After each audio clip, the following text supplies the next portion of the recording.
eyo nga tuvuddeyo tukkiride mawulire mangi nnyo agakyagenda mu ggwanga lya Uganda wano ebya Nopu tubitadde ebbali Ediwizi naye tumulabye n'abasigadde bangi nnyo naye nga tweyongeddeyo mawulire gaffe ag'olunaku olwaleero that is Celeb Jazz wano ne ku mukutu kwoli please go down and subscribe nga wano wenyininyini osokolamu nate obaako engeri gy'okyusamu obulamu bwa Lawrence afune ku bisaati ebipya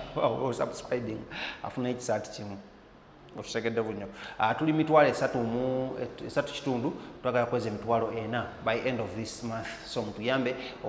tugenza mu October tutya mu September October tubere nga tuweze emitwalo egyena tujja kuba tetwakubira mu engalo nyingi nnyo kati kale nga tusimbudde twogere kwani Lanek president w'abayimbi ba gospel omulonde Lanek twamutuukiddeko nga twagala omwebuuzaakoko okukyokugulawo church mujjuka story gye twabayitira eyamukulu amanyiddwa nga Pastor Aloysius Bugingo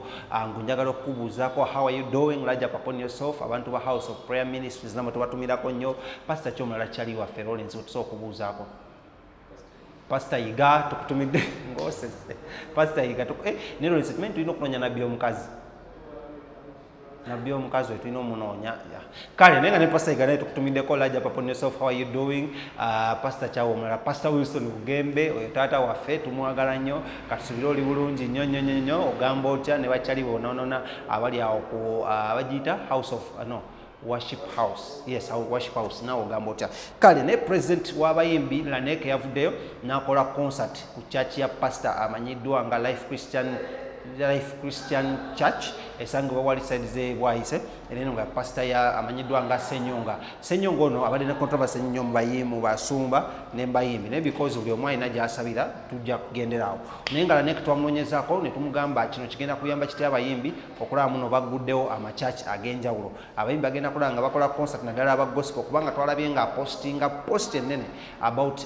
okugulawo church n'abayimbi ba gospel engeri gye batagenda kuddamu kufanjala because abantu nga bano bagenda kuba ate bavaayo bakole ki babeere nga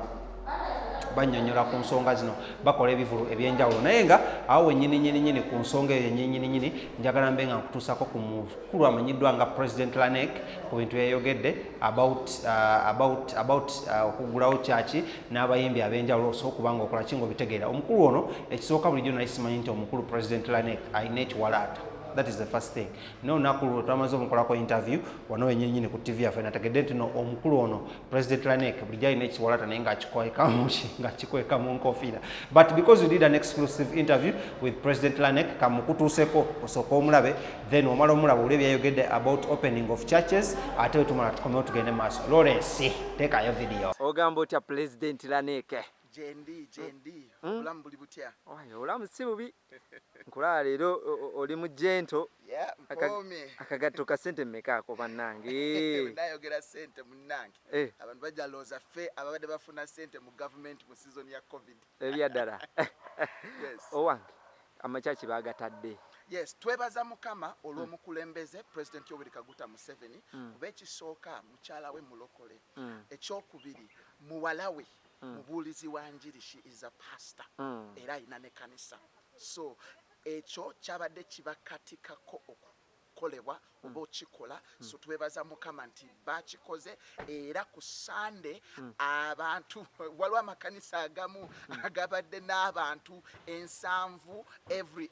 after 2 hours nga bafunayo ate group endala y'abantu 7 kwegamba nina amakanisa gemmanyi nga bo basabisiza abantu abawera 7 olunaku olwa Sunday so tukyebaliza mukama ekyo because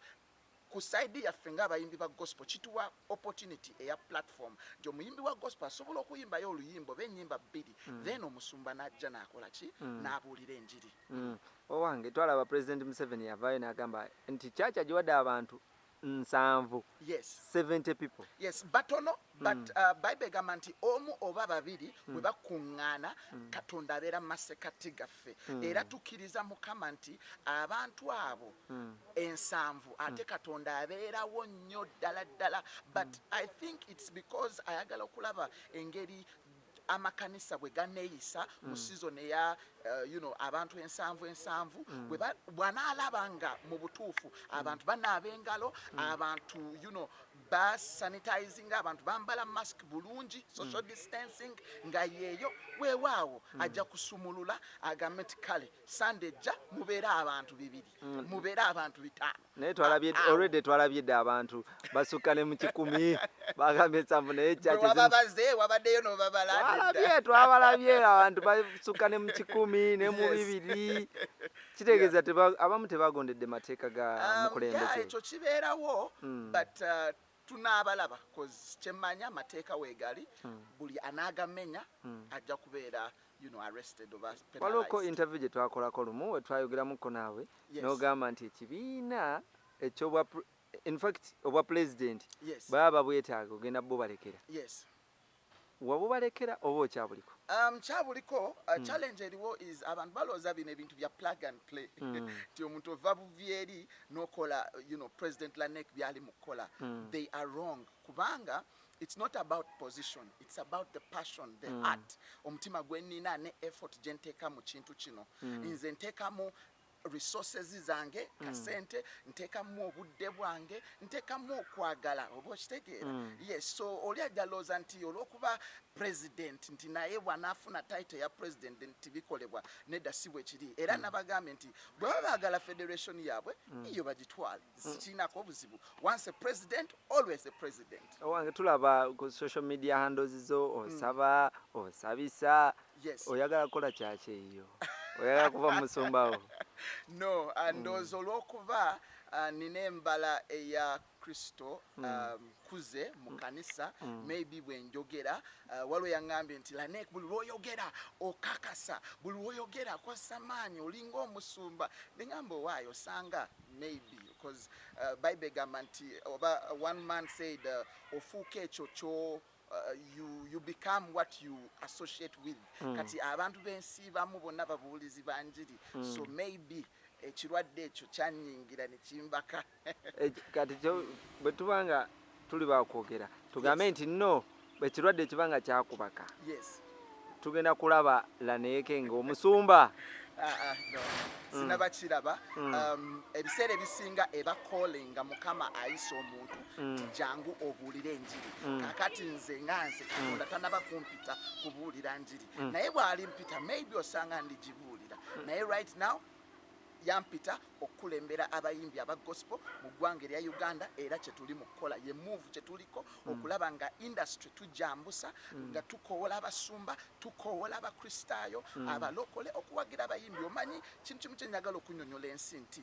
buli lunaku z'omwezi 31 December ebisaawe byonna bijjula mu ggwanga